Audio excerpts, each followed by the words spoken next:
Good afternoon and welcome to this week's issue of Play Print21, the weekly news bulletin for the print industry, brought to you by Print21.com.au. My name is Wayne Robinson, editor of the website and the magazine.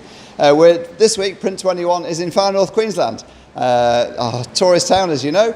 We're up here. Lots of Print was the big print company in town. Last year, Peter Martin sold it. The production equipment went to CMYK Hub to produce for its trade printing up here, and Marty Griffiths took over the business. We're actually in front of Coastline Graphics, run by Roy and Neil Weaver. They run this business as a commercial print operation, and anyone who says that print is dead only needs to look around the hotels in this place, and you'll see thousands and thousands, hundreds of leaflets advertising everything there is, all done on print. Roy tells me business is going really well here.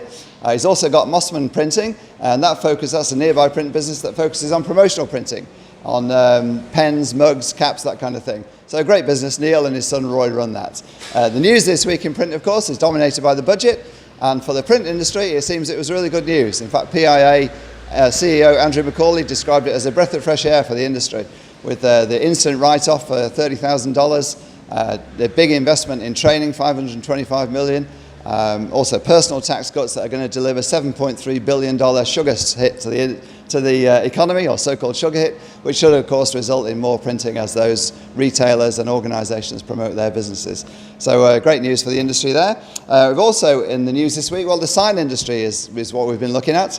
Following John Mancini's purchase, he owns Jason Sign Makers in Perth, following his purchase of Expo Group, so a sign business going into print. We've got Wizardry Signs in New South Wales, one of the big sign printers here, is now in voluntary administration. Owner Brian Martin tells us that it's because of a restructuring issue that's going on there. So good luck, Brian. Hope all that works out for you.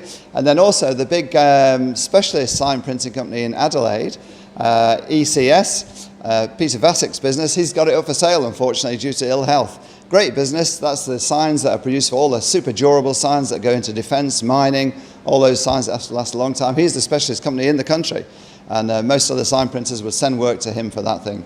Then also this week, just out today in fact, Vietnam has reiterated that it will no longer accept Australian packaging, Australian plastic waste.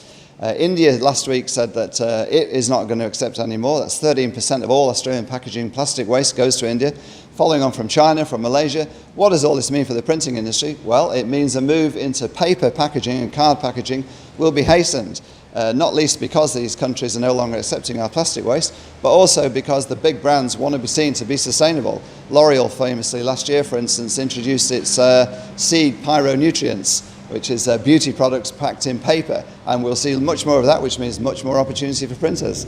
That's it for this week's Play, Print21.com. Go to the website for all the news. You'll read a story from the latest news on paper prices there from our paper specialist, Pulp and Paper Edge, and much other news besides. Print21.com.au. That's it for another week.